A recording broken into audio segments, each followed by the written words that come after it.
You did it. Can you please confirm if I am audible clearly and also visible? Yes, sir. Perfectly fine, sir. Perfect. Thank you so much, Shivan. Really appreciate. Thank you. Thank you. I can see that. Yeah, we are. Good evening, everyone. Yeah. Sir, very good evening. Good evening, Dr. Pawan. You can start with the proceedings. Yes. Thank you so much, sir. Really appreciate. For Dr. Lokesh, very good evening. Such a pleasure. Very good evening. To meet you here. I'm Dr. Pawan K. Gupta. Yeah. Hi, sir. Hi. Hi, Dr. Pawan. Hello, sir. How are you? Well, very good evening to all of you. Yeah. Thank you so much. Same for me. Nice pleasure for me too to meet everybody. It's a nice experience also. It's our pleasure that you have spared your time to share your knowledge and experience with us. We will be learning a lot today. Sir, hope. Well, sure. Yeah. So as we are right on time, without wasting even a single minute, would like to introduce and proceed with it as our president, sir, Dr. Gajendra Kumar, has also given a go-ahead. I'm Dr. Pawan K. Gupta, your moderator and host for the evening. I am part of the AUHD, Association of Environmental and Occupational Health, Delhi, as executive body member and secretary of AUHD, AUH Haryana branch, and also web secretary for the Indian Association of Occupational Health. Very warm welcome to all the panelists, attendees, and people are still joining in. And I am really thankful to all the attendees and panelists for sparing their time this Saturday evening for this continued efforts and contribution that they're making for the effort that are being made by Indian Association of Occupational Health Delhi branch, AUHD. This is 104th issue of our environmental and occupational health initiative, Dr. Lokesh. And this is, we have been doing this continuously last 2 years. You can imagine we have done a century of these kind of webinars, and we have a huge knowledge bank of these are always getting recorded. We have our social media channels, our YouTube channel, and this is with us. Nobody can take it from us. This is global. And we are trying to create the knowledge bank, and people like you, speakers like you, esteemed faculties like you have always contributed. And we are really thankful to all of you from the core of our heart for contributing for the cause of this, that we are able to learn a lot. So with that, I thank AUSD as well for giving me this opportunity this evening to moderate the session and also learn from the deliberation between the panelists and the speaker and definitely attendees. We will definitely have a 20-25 minutes of session just to inform everyone. If you have any questions, you can definitely type in and send it to me in chat box, or you can raise your hand as well. I'll try to do all the justice in the sequence of appearance of questions and raised hands. I'll try to take the questions as 10 to 15 minutes of question and answer. And that's how we are scheduled today to take this session ahead. As Dr. Gajendra Kumar, our president of AUSD, has already given a go-ahead. So without any further delay, I would take this honor to introduce our today's speaker, who is going to speak on lymphoma awareness. So here, everyone, I present to you Dr. Lokesh, who is the Regional Medical Advisor, AstraZeneca. And Dr. Lokesh is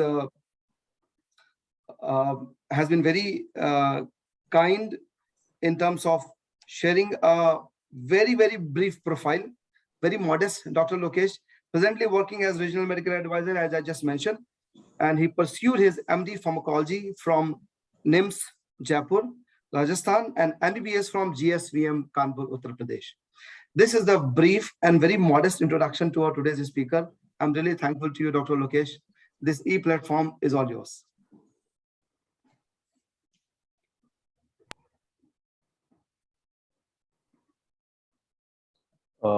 First of all, my heartiest congratulations to the Dr. Pawan Kumar also and the Honorable President Dr. Gajendra Kumar for organizing such a platform and for such a years. I mean, it's about to it has done this almost completed the century.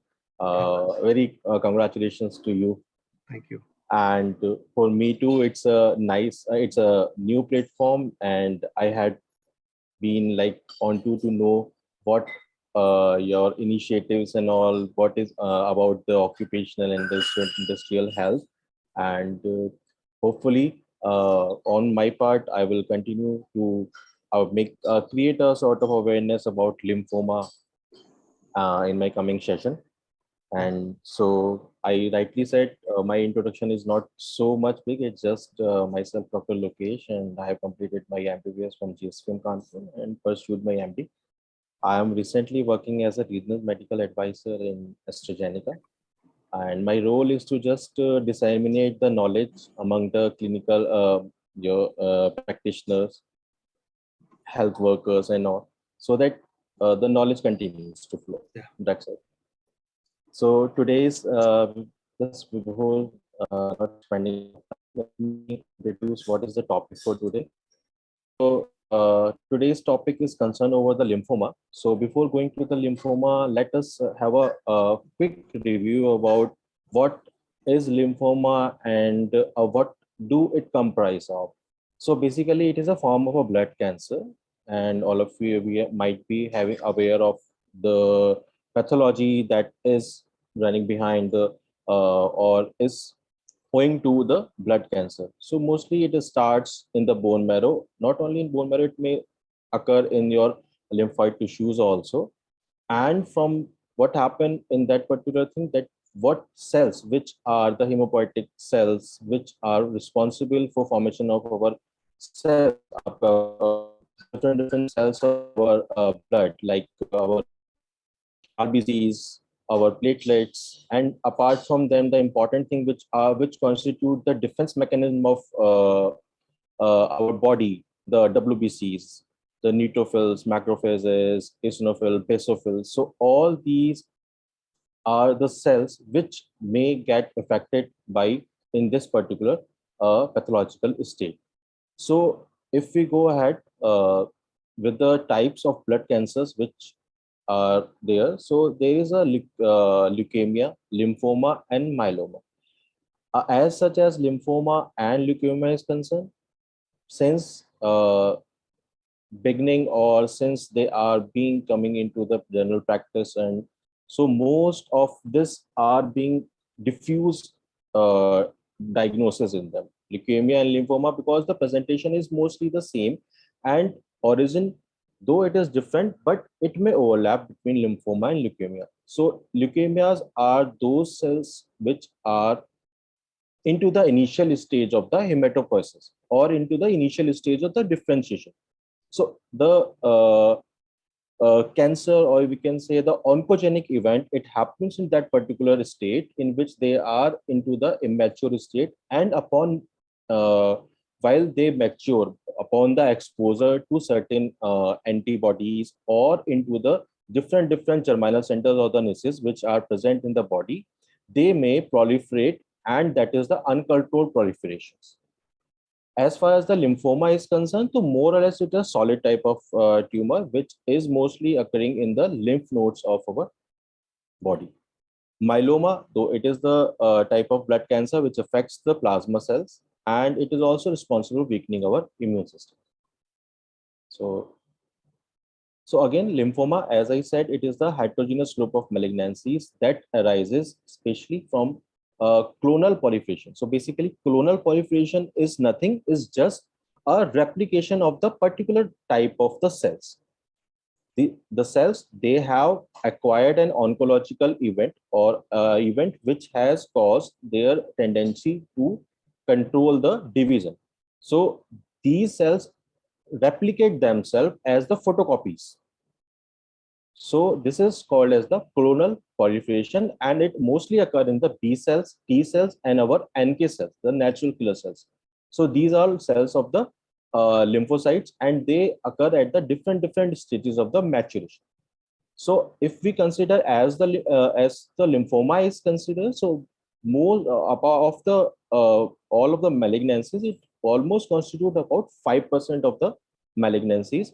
and the overall survival, that time mean if the patient undergoes didn't is not exposed to any sort of treatment, so 72% of the patient usually survive, rest of them may be lost.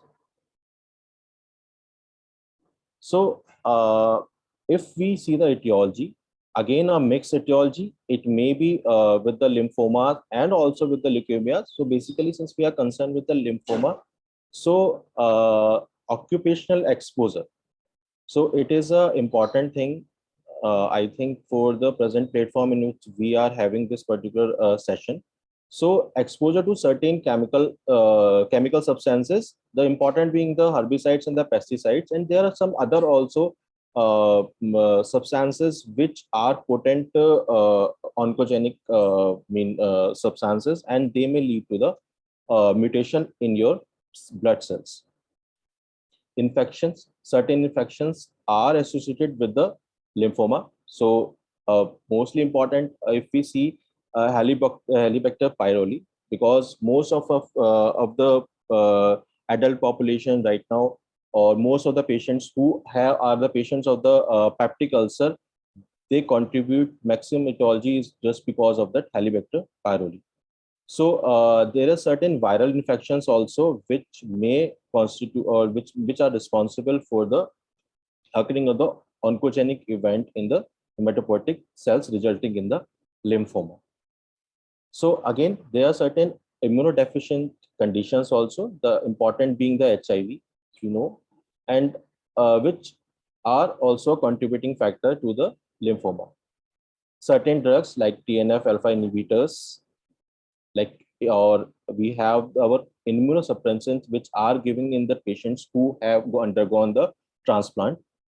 Certain autoimmune disease, the important one being the IBD, the inflammatory bowel disease. Rheumatic arthritis is also associated with it. And geographical location, as such, like most, it is found in the, it has a higher incidence in the Southern Asia and some part of the Latin America. But right now, if I see, if the recent studies or the observations are there, so mostly, or most of the part of the countries are being affected, of the world are being affected, or are seen to have increase in the incidence of these lymphoma cases. Let's move ahead. Next slide, please. Now, apart from the etiology, there are certain risk factors also. So, in which an advancing age or a male gender, certain in this advancing age, I want to add one more thing, that there are certain form of lymphomas which we will be discussing in the consequent slides, are also associated with lower or younger age. Mostly, we can say the advancing age is the risk factor for it, but there are certain types of lymphomas in which the younger people have the higher incidence. Exposure to the radiation as certain, familial, it occurs in the family. Smoking and alcohol is also associated with it, and race, like most of the whites are more susceptible for the leukemia or the blood cancers. So now coming to the types of lymphoma, so there are broadly two classifications, that is the non-Hodgkin lymphoma and the Hodgkin lymphoma. So if we see as the whole, the epidemiology of lymphoma, so what it is that in the globally, if we see, so around 22 out of lakh having the incidence of lymphoma. And again, the 5-year survival is estimated to be the 72%. In India, if we see a incidence of NHL, that is 3.3, and whereas of that HL, that is the Hodgkin lymphoma, is 2.1.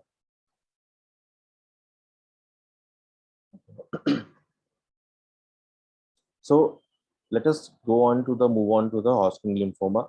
So a classical representation of Hodgkin lymphoma is the Reed-Steinberg cells, which represent, or which are classical identity or the modality for diagnosis of the Hodgkin lymphoma. So basically what these are basically of B cell origin, mostly seen in the lymph nodes. So we can say it may be a nodular type. That means the lymph nodes are invaded in form of the nodules. That is the clusters of the your proliferation, the uncontrolled proliferation occurs in the nodular form.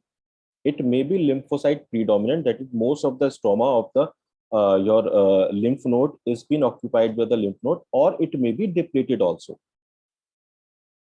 So if we divide, just a division of Hodgkin lymphoma. So again, it is on the basis of what we find the invasion into the lymph nodes. That's it. It may be nodular, a classical lymphoma that may be present as the nodular sclerosis, classical Hodgkin lymphoma, a lymphocyte rich, a mixed cellularity, or the lymphocyte depleted. So again, basically this classification is nothing, is just how the lymph nodes are being invaded. Again, next is the non-classical lymphoma. It is on the singular type, that is the nodular lymphocyte predominant. So just to interrupt you in between, if I'm going too fast or if there is any question, so I can just put down my pace. All good, sir. All good, Dr. Lokesh. Okay. We are fine. If any questions fine. would be there, I'm going Sure. to record that. Just let me know if Yeah. I'm matching the pace or not. Please. So let us move ahead to the clinical presentation. See what is important to us is the diagnosis. So I hope that the practitioner or the clinical practitioner right now, they are encountered by certain patients who present with these particular clinical presentation. And as far as my clinical exposure is concerned, and with the interaction with what the SCPs have told, these clinical presentation are more or less overlapping. So we need to be very peculiar, or we must always keep in mind, because this particular state, or which we called a blood cancer lymphoma, its incidence is not as per as that of the global. So we usually miss the diagnosis. So very first thing, clinical presentation is the very first indication in which we can have a thought that, okay, that patient may be a candidate or may be having any sort of hematopoietic malignancy or hematopoietic disruption. So first of all, what is there in Hodgkin lymphoma? Basically, they present with the asymptomatic lymphadenopathy. And in particularly, as we see in Hodgkin lymphoma, this asymptomatic lymphadenopathy is mostly a diffuse type. So patient may present with you a swollen lymph node, a swelling. It is not peculiar that it may be present on the sites which are obvious for the lymph nodes, like your mandibular lymph node, your axillary lymph nodes. It can be anything, swelling, or maybe a swelling in the abdomen, on the abdominal wall, anterior abdominal wall, maybe a swelling in the mediastinal region, or maybe any swelling in the arm or such. So most of the time we misdiagnose it with the very classical presentation of that of the your lipomas and all. So the nodularity, the stiffness, and the characteristic of that particular swelling may be an indicative factor, or may indicate that, okay, no, this is something different. So if we see the lymph node which are commonly involved are the cervical lymph node, that is the 70%, axillary lymph node around 10 to 20%, and the inguinal lymph node are least involved, and they are 6 to 10%. With it, patient is presenting with hepatosplenomegaly. At the time of presentation, approximately 1/3 of the patients present with the B symptoms. So B symptoms are nothing, it is just fever, night sweats, weight loss, and the pruritus. A classical fever which is present in Hodgkin lymphoma is the Pell-Abstin fever. So basically, it is a type of fever which keeps on rising, and then it has a sudden period in which it disappears, then again it appears, and it keeps on. It is a chronic type of thing. So These things are mostly indicative, and very important thing is the alcohol induced pain. So after consumption of alcohol, so the points which are having higher density of the lymph nodes, the patient usually present with the pain. So these are certain classical factors. There may be other overlapping clinical presentation also, but these are certain classical presentation which are associated with the Hodgkin lymphoma.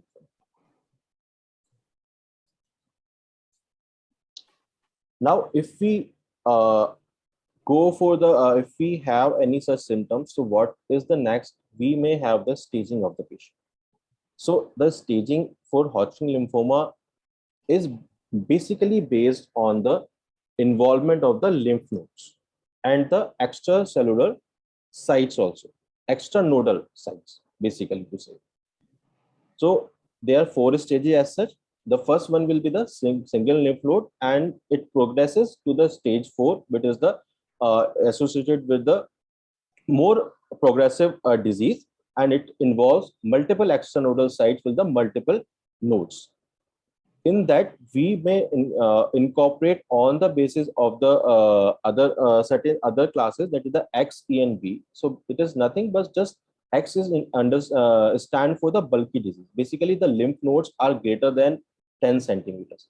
So this is a bulky disease, and the patient have a high tumor burden. E is basically stand for the extranodal extension, and B symptoms is the B, that is the B symptoms, in which the weight is peculiarly more. So if we see the prognosis, again, as I tell, the favorable prognosis goes for 1A and 2A again, and the most less favorable is the bulky disease. So let us move on to the diagnosis wala part. I think it must be, I think we missed the slide. The slide, previous slide. Yeah, yeah, exactly. That's it. Just before staging, I must cover this thing. So I think it was lost. So initially, diagnosis, what we can do, basically in Hodgkin lymphoma, if we are suspecting, so FNAC is more your excisional biopsy is more preferred over the FNAC, and the identification of the red Steinberg cells is the mainstay for the confirmation of the diagnosis. Bone marrow biopsy may be considered if the patient is having bulky disease to see any depletion in the bone marrow cells. Again, certain blood investigation which are more, more have the prognostic role, like HDL and the CBC. Patient having anemia, leukemia, or thrombocytopenia, which we can get from the CBC, and the LDH level. So basically, these are helpful in prognosticating the disease. So this is all about the Hodgkin lymphoma. Let us see about the non-Hodgkin lymphoma. So again, non-Hodgkin lymphoma, just a previous slide. So basically, non-Hodgkin lymphoma is the lymphoma which is arising either from the B cells or T or NK cells. So B cell neoplasm is most commonly seen, and the very what I can say, the most most common type of B neoplasm in NHL is the diffuse large B cell lymphoma. Then it comes the follicular lymphoma, marginal zone lymphoma, mantle cell lymphoma, Burkitt lymphoma. So these are mostly seen in the higher incidence. So these are again the division: follicular, marginal, mantle is according to the presence of the neoplastic cells which are seen in the germinal center. So germinal center is nothing but it is a center in which the cells undergo, after exposure to the antibody, antigen, they undergo somatic mutations in the chains, and they they prepare themselves basically to identify that particular antigen. So thus that particular germinal center, according to the location in which they are located, we can classify them. The other being the T cell or natural cell neoplasm in which there is the anaplastic large cell lymphoma, precursor T cell ALL, acute lymphoblastic lymphoma, primary T cell lymphoma, and your angioimmunoblastic lymphoma. So basically, this is the classification which is for the non-Hodgkin lymphoma. If we see according to the presentation, so according to the presentation, the indolent types, that is, they have the longer course, clinical course is longer than as compared to the aggressive type. So indolent types, the very common in India as such is the CLL or small cell lymphoma, leukemia, or follicular lymphoma, the marginal zone lymphoma, or lymphoblastic lymphoma. The aggressive type is the diffuse large B cell lymphoma and the mantle cell lymphoma. Both of them are very aggressive disease, and we have to go for a aggressive chemotherapy or the treatment regime to encounter or to treat those patients. Else, the survival associated with these type of B cell malignant neoplasm, which are aggressive, is very low. So if we see the epidemiology, again, it replicates the same thing which I just told. Diffuse large B cell lymphoma, it comprises of 30% of all, and mantle cell lymphoma is around 6%. So basically, these two, we can say the more aggressive type of lymphoma. So basically patients have poor survival. So we have to focus on the differential diagnosis, or we have to make our diagnosis as early as possible in those conditions. Again, symptoms, it is having the B symptoms as those fever, fatigue, weakness with bone joint pain, weight loss, swollen lymph nodes. So these are again those symptoms which are overlapping with the mostly in most of the lymphomas. So again, now diagnosis, as non-Hodgkin lymphoma is more commonly presenting as compared to that of the Hodgkin lymphoma. So diagnosis is important. So once you encounter the patient has come to the clinic, and you see that the patient is having swollen lymph nodes, or he is presenting you with these symptoms like your fever, weight loss, fatigue. And again, these things are complementing with CBC, because what happens generally, what we generally encounter the patients in our clinics is the patient comes with, sir, see, this is my CBC report, and in this CBC reports there are the lymphocytes ya to hai hi nahi, ya they are on the very higher side. What to do? I am suffering from anemia, thrombocytopenia. So basically, so these are certain indicative symptoms. These basically ease our diagnosis. So again, as I say, what we see that patient usually comes to us after they contacted the CBC report, because generally fever is there, so they go for CBC. Again, we can see that patient is having the symptoms, that the clinical feature. Then we may go for the lymph node biopsy or the fine needle aspiration. So basically, whatever aspirate we have in that particular procedure, so we first of all go for the histology to determine that what is the that is it a lymphoma. Okay, then we go for certain immunocytochemistry and the flow cytometry to see that whether what are the markers, because all these cells, these B cells, or we can say when they undergo differentiation, so they have CD markers, okay, which are very much classical or are called the IDs of the B cells. So these class differentiation factor, which are located on the outer or located on the walls, or we can say attached to that particular cells. So these are helpful in making the diagnosis that okay, this particular cell is the clone of that particular cell, because it is overexpressing that particular class differentiation. So this is nothing. CD20, CD19, CD15, CD5, all these factors are helpful in making the differential diagnosis. Then once we have made the diagnosis, we can go for the PCR. We can see the mutation status because of the IGHV, the hemoglobin heavy chain. Basically, this status we do to prognosticate if IGHV is mutated and if the IGHV is unmutated. So basically, the mutated form has the favorable outcome as compared to the unmutated form. Then we can go to see the genetic aberrations, the oncological events which occurs at the genetic level, and then we can go for the very important thing, that is the karyotyping or the fluorescent in situ hybridization to confirm the chromosomal abnormalities, the translocation which have occurred. So this is basically what we are making the diagnosis. Now, to see the extent of the disease, or to we can to stage for the staging of the disease, we can go for the body scanning, which will be helpful in making that what is the tumor burden on that particular patient. And then again, we can go for additional blood investigations like CBC.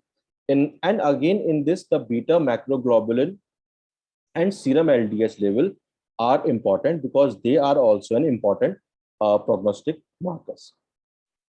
So this is what about again, if we go for the staging. So for NHL also, we follow the modify Ann Arbor staging. Again, it is nothing, just the 4 stages. The first one will be the more the stage which is less in the progression, and then again the last stage, which is the more progressive sort of disease. So if we go for the treatment option, so again, treatment options mainstay for Hodgkin lymphomas are again only the chemotherapy till now. But for non-Hodgkin lymphomas, we do have chemotherapy and chemoimmunotherapy.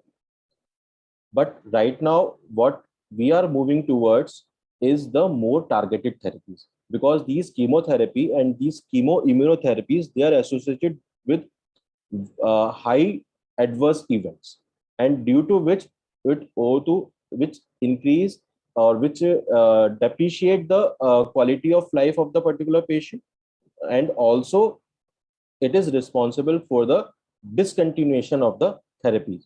So we are moving toward the more targeted therapies. We are searching, or we have certain targets on which we can have certain medications which focus only on those cells which are proliferating, not all other cells, only those cells which are the responsible for that particular disease.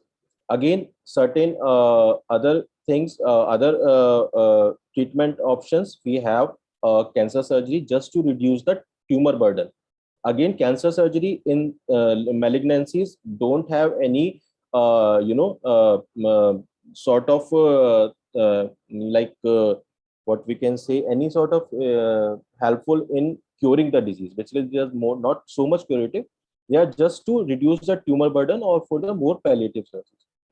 Again, if the patient is responding to the chemoimmunotherapy or chemotherapy or the targeted therapies, then in that particular state in which we have very less number of cells in that particular person, we can go for the stem cell transplantation, which can be from the healthy autologous.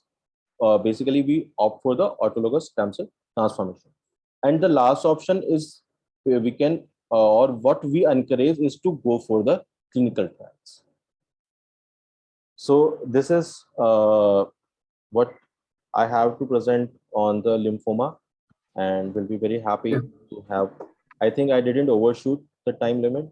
No, Dr. Lokesh, it was absolutely brilliant. Thank you so much for sharing your wonderful thoughts this fine evening. We are really privileged that you have presented and shared your information and the knowledge in a very simplified manner, easily comprehensible, very illustrative.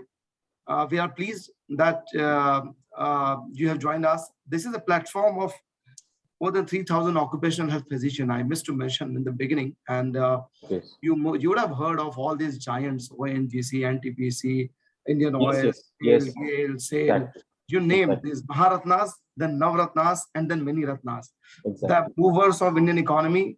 So the physicians or the people who are keeping the field force fit and healthy to drive these organizations. So this is the body which is keeping them intact and healthy and responsible for it. A huge pool of very experienced, qualified, seasonal professionals, professional doctors and physicians who are part of this Indian Association of Occupational Health. I'm sure some background you already have, but Exactly. this message goes wide and large to this entire population. So this, your simplified presentation of lymphoma and also the knowledge that you have shared, I'm sure it is going to benefit all of us. I have a couple of questions, and then I'm going to open the floor for questions and queries that definitely our key panelists will have. I can already see some raised hands and also some queries from the people.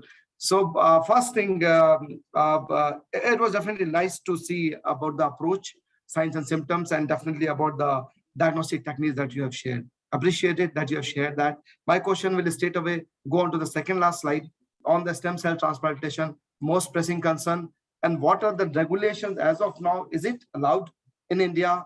It is being done thoroughly, or still it is in the trial phases and still the regulations are not quite open, wide, and known to people across the medical medical fraternity and common mass as well. So that's my question, first question, and the only one, because I have a couple of more questions. Please.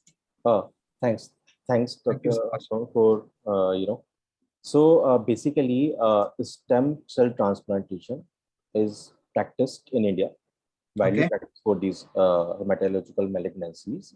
But Okay. the indications for transplantation is followed as per that of the NCCN guidelines. Okay. So basically, if the guidelines, the NCCN guidelines, it is basically a framework which comprise of all the not only for the hematological malignancies but also for all sort of the cancers. How we shall approach the treatment? What will be the treatment option when the patient present you as the treatment naive? That means he has not been exposed to any previous treatment.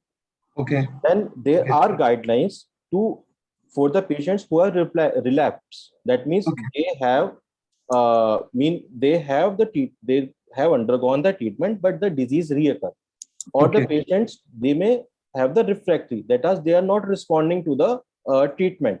So these NCCN guidelines, they comprehensively compile the treatment option for those conditions.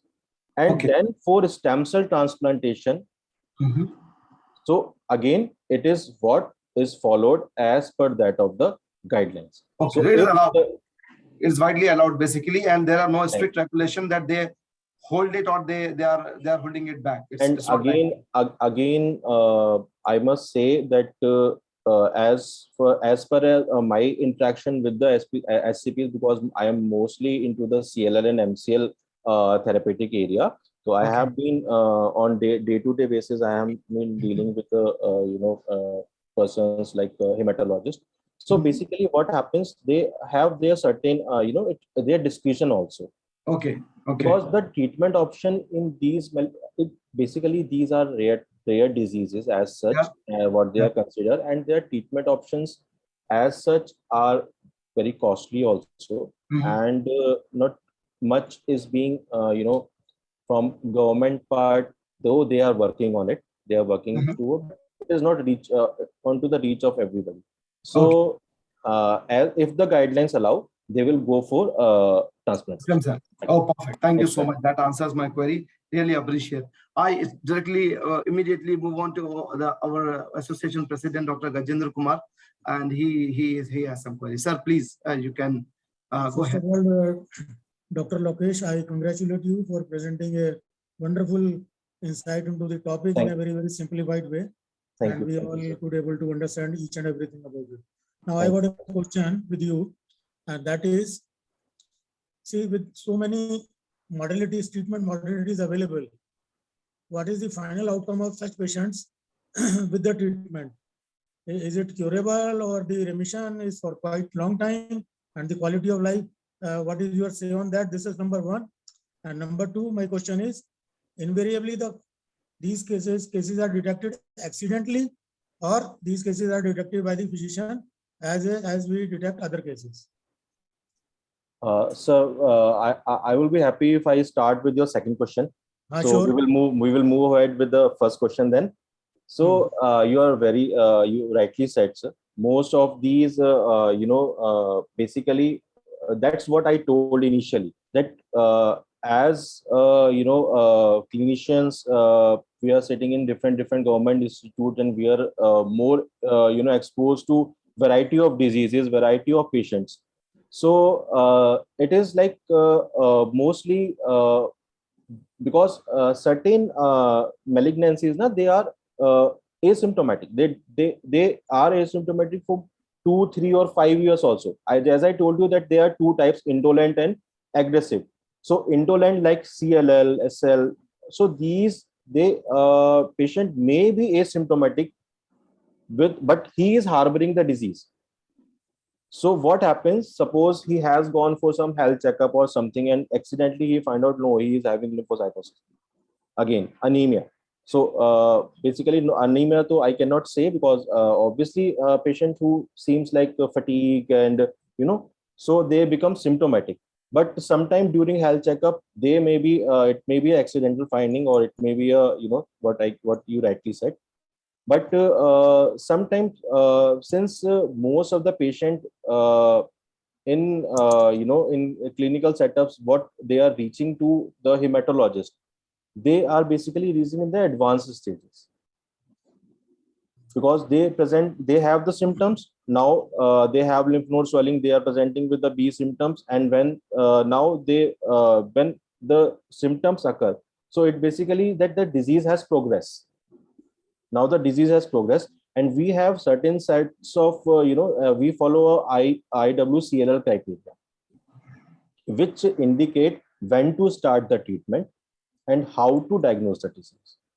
So I hope that suppose if I somehow we have our interaction again, so I will try to focus on these two criteria also, the NCCN guidelines and the IWCL criteria. But to be broadly, these IWCL criteria is the criteria which is responsible when to start the treatment. So as such, your patient do present accidentally, but most of the patients who are presenting with the symptoms are in more progressive disease. Great. Now the first one. Yeah, now the first one.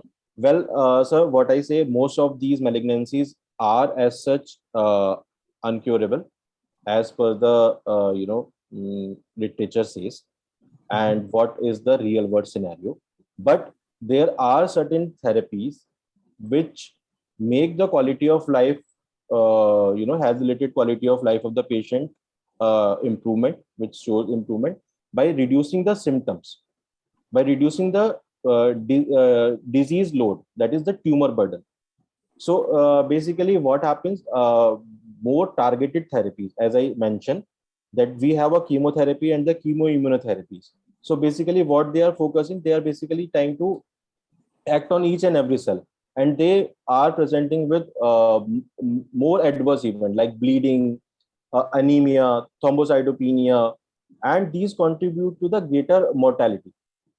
We are going to treat the patient, but the patient has died just because of the treatment, and it is supported by the data. We have data, and that data support that chemotherapies and the chemoimmunotherapies, though they are having response in certain conditions on a very large scale, but after that the patients have sort of adverse events and discontinuation rates are high. If we move on to the targeted therapies, so these therapies are mainly focused on those cells which are multiplying or the proliferating. So these are associated with less off-target actions, least off-target actions, and this improves the progression-free survival. That is the time from the, if we say in a clinical trial, then it is the time from the randomization till the disease progress. So if we consider in a very simple way, so it may be considered as the time in which the patient is diagnosed till the patient is on the treatment and the disease progress. Yeah. So though it is not a PFS, but still, if we consider this particular time, so basically it is improved in targeted therapies, and patients are enjoying longer overall survival. That is the time that is they are living longer, and they are having more less percentage of the patient who are progressing on these therapies. Thank you. So Thank you this so is much. what my say. Yeah, thank you so much, Dr. Lokesh, for taking those questions in detail. Really appreciate. We have our panelists with us. I'll quickly move on to the panelists and seek their suggestions, feedback, and queries if they have. Immediately moving on to our National Secretary of IOH, Dr. Sandeep Sharma, and he's part of Indian Oil as a very senior team member and a key contributor. If Dr. Sharma is able to unmute and come live, Dr. Sharma, please feel free to ask your question or give your feedback, please. Okay. Thank you. Yes. Dr. Lokesh, I was hearing good session, and it was really quite informative. And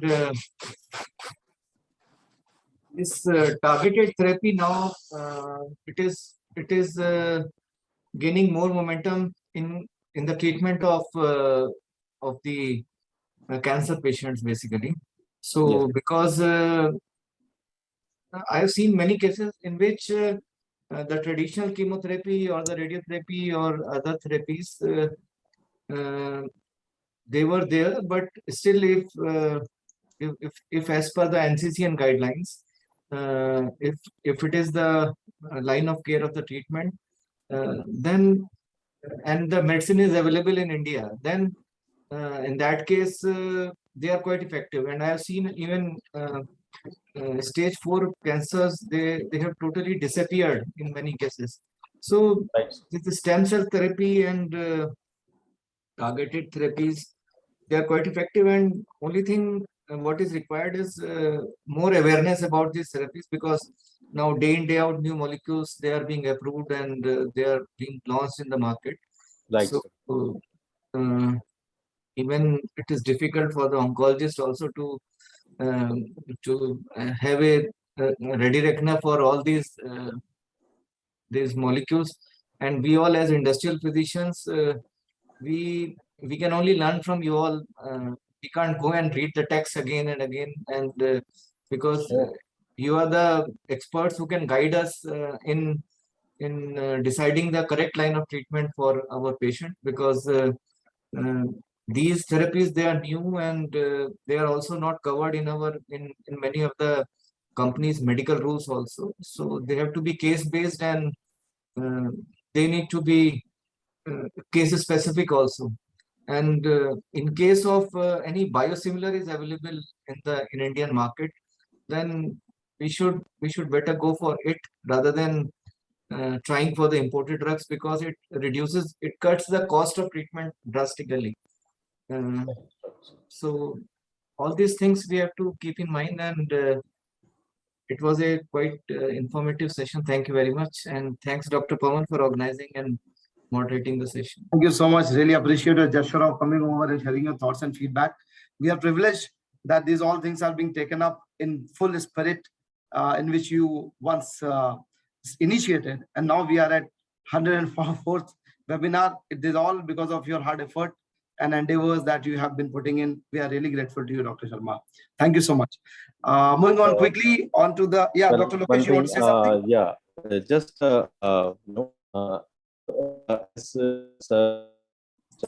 We are losing your voice. I think, am I audible now? Yeah. You are audible. So I will be privileged if I get some time to share those data also, that those targeted therapies and the chemotherapies. So anytime you can have a session, and so no issue, sir. I am there to get all query resolved, and whatever will be the things I can do to disseminate the data regarding that targeted therapies and the molecules which are available. So I will go through it. I will also cover, if I get some interaction in that. So hopefully from my side, I will be available. That's very nice and kind of you, Dr. Lokesh. Quickly moving on to our Senior Vice President, Dr. Rajiv Kumar Jansa, for his thoughts and feedback. Dr. Jan, if you are able to hear me, please, and if you are available. Okay. While Dr. Jan unmutes and come over the screen, I will request our very own Dr. Thyagaraja, who is one patient lover person and a great contributor to the mankind. Dr. Thyagaraja, if you are able to hear me, and please unmute and share your thoughts and feedback, please. We can see your video, Dr. Thyagaraja. Yes, yes. Dr. Thyagaraja, you can hear us, right? Okay, I think some technical glitch there. We'll wait if Dr. Thyagaraja comes over. Dr. Maruti is available with us, Dr. Maruti Langoti. Dr. Yeah. Please. Dr. Yeah. Maruti. Yes, sir. Good evening, all. And it's a very good and very crisp, informative session. I was very keen to attend and attended it. And Dr. Lokesh made us to understand in a very simplified way. A lot of pages we do read in Harrison and all pathology books, but he made us to understand in a half an hour session in excellent way. And that's where actually it's a comment from my side. And Dr. Pawan, you made us to understand in a very keen way and good moderation. Thank you. Thank you for Thank you so much, Dr. Langoti. Really appreciate you sparing your time this Saturday evening and contributing and also sharing your thoughts. With that, I move on to Dr. Trivedi. I have your question in the chat box. I'm just coming to you once I have taken the feedback of all the panelists. You can ask your question yourself. I have already unmuted. And before that, I'm moving on to Dr. Ghanshyam Dulera if he's available, and he wishes to share his feedback, comments, and thoughts. Dr. Dulera. Yeah, Dr. Lokesh, it was very nice, quite informative. My queries regarding that is that difference between the Hodgkin's and non-Hodgkin's lymphoma, how to make the differential diagnosis, and the role of immunotherapy in treatment of the Hodgkin's and non-Hodgkin's lymphoma. At the same time, lymphoma associated with the HIV, sir. Three questions. Okay. Well, as such, if we see a Hodgkin's and the non-Hodgkin lymphoma, so basically, as I told you, single cells are very much, diagnostic for Hodgkin lymphoma as that of NHL. And for NHL, we have, so many diagnostic modalities, like we can go for the immunophenotyping, immunocytochemistry, we can go for the PCR, we can go for the FISH, or the karyotyping, to just differentiate that this particular, first of all, we have to make a diagnosis that this is a lymphoma. And if we made the diagnosis that this is the lymphoma, then we can easily diagnose, differentiate them from the Hodgkin and the non-Hodgkin. Basically, it happens even at the, very first slide, which pathologists prepare. So he's this diagnostic part is apart from those symptoms, because symptoms are mostly overlapping in both the conditions. So diagnosis, again, we have to go for the different diagnostic technique. The important one is the excisional biopsy, which we go through, and in that we can confirm that whether this lymphoma is going toward the Hodgkin's or the non-Hodgkin's. Okay. And hope it answers the question. Second, I just want to reconfirm, it is regarding immunotherapy. Yeah, immunotherapy. Immunotherapy. Yeah. So what immunotherapy, since right now we are basically adopting the what I can say, combined therapies are there, what we can say, with the chemotherapy plus your immunotherapy. So basically what we are doing, we are combining both of them, because there are data which have shown that combining the cycles, various cycles of the chemotherapy and that of the immunotherapy together have improved survival as compared to that only of that chemotherapy. And again, there are certain clinical trials, or there is obvious data available from phase 3 studies of different combinations with targeted therapies and the immunotherapies. So basically, what right now the main approach is there is like we are more going toward the first induction with the your either with the immunotherapy or either with the chemoimmunotherapy. Then we can continue on the targeted therapies, and mostly the targeted therapies in what are adopted in CLL and MCL. So basically, these are the BTKIs, first generation and the second generation. These are the proton kinase inhibitors. So basically, patient has to take lifelong these drugs. So that imposes a financial burden. So that is the mainstay. What I can say, a main undesirable financial burden which is imposed on the patient. Else, these targeted therapies combined with the immunotherapies are working fine, and these are showing better results as compared to that of the chemotherapy or chemoimmunotherapy. Thank you so much, Dr. Lokesh, for taking that question in whole spirit. Yes. Thank you, sir. Thank you. Thank you. Thank you so much, Dr. Dulera. I think similar question, more or less related to immunotherapy, is from Dr. Sushma Trivedi. Dr. Trivedi, please, you can go ahead and ask your question, please.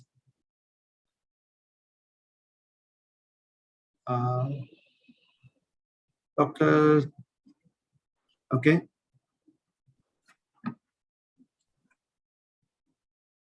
Okay. So I don't know. Dr. Trivedi has asked a question, and first of all, she is quite thankful that it was an informative session. How and how much immunotherapy effective in an advanced stage of NHL, and what is the recent data? Two questions. Okay, thanks, Sushma, for asking the question. Again, the question again overlap with the last question. Yeah. So, if I hope you are going for individual chemotherapy, immunotherapy. So, as such, in NHL, we exclusively go for the chemotherapy. And with in NHL, that is your CLL, your DLBCL, your MCL, your follicular lymphoma. So we mostly go for the chemoimmunotherapies, and the data, if you consider as only for the immunotherapies or the chemoimmunotherapy, so again, it is better than that compared to the chemotherapy in terms of the patient response, patient going for the treatment, adverse effects, all these things. And if individually I have to go for each and every NHL, so that is the again it is a very elaborative data, and that requires another session. But still, what I can confirm by compiling all those data again, chemotherapies, and if we see chemoimmunotherapy, though they are responsible for increasing the survival time of the patient. But again, it remains a matter of fact, and we have to receive the data in individual types of NHL, that what is the long-term, patient response to that.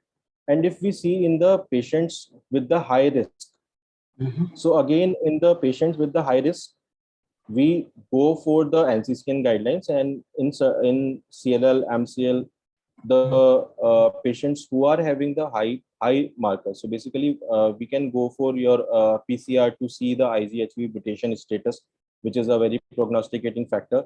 And again, we can go for other factors like LDH, beta macroglobulinemia, globulin levels. We can go for the genetic aberration, or we can see whether there is a mutation in the genetic level, which are having inferior outcome as compared to those who are not having or harboring that particular genetic aberration. And again, karyotyping or like your fish, we can identify that certain translocations which has happened. So in those patients, we basically in real world, if I say, so the most the prefer what they are preferring right now the targeted therapies as in a combination with immunotherapies or as. Okay. So high risk patients are difficult to manage. They are having high tumor burden. So it's again, though they have inferior outcomes as compared to those patients who are have not harboring these high risk high risk markers, but still they have improvement, not as such than those who are not having these high risk factors, but still they have improvement. But the the survival is not as such as those who are having the normal phenotypes. Great. Thank you so much once again, Dr. Lokesh, for taking that question so elaborately. I hope that has answered the query of Dr. Trivedi. One last attempt to see if Dr. Thagraju is available. Yeah, yes, sir. Yes, sir. Good evening, sir. Good evening, Dr. Pawan. Yeah, good evening, sir. Yeah. Thank you very much. Thank you, sir. It's a most wonderful lecture given by Dr. Lokesh of AstraZeneca, and very sir. nice the classification, treatment, and diagnosis and differential diagnosis. He has very well thoroughly he has explained to all of us, and very nice lecture, Dr. Lokesh. Thank you very much, and Thank you. keep it up, please. And latest this one is this AstraZeneca is manufacturing this kind of drugs, immunotherapy. Sir, as far as AstraZeneca is concerned, so we have our BTKI, that is again a targeted therapy. It is second generation molecule. It is acalabrutinib, branded as Calquence. Okay. So it has wonderful results in CLL, even in those patients who are having the high risk markers. Yeah. And also it has been approved by FDA in the relapse refractory your CLL, your MCL, and still we are. But as far as the NCCN guidelines are concerned, so we can upfront go for it also. We have data in patients who are treatment naive, that they are not been exposed to any treatment also, and it has gone wonderfully as compared to that of the first generation BTKs, that is the ibrutinib. So Great. Thank you. Thank you. If it is affordable to the common middle class people, it's very good. Yeah. So that's the question that we will leave you with, Dr. Lokesh, that it has to be made affordable. And as I mentioned, Dr. Thagraju is one patient lover, one good contributor to mankind. That's why he's always patient centric. So it has to be made affordable. That's the task, maybe. Yes, sir. And we consider patient at the center always. And Thank that you is so our much. ethics and the guidelines. And we always consider patients, everything apart from that. Yeah.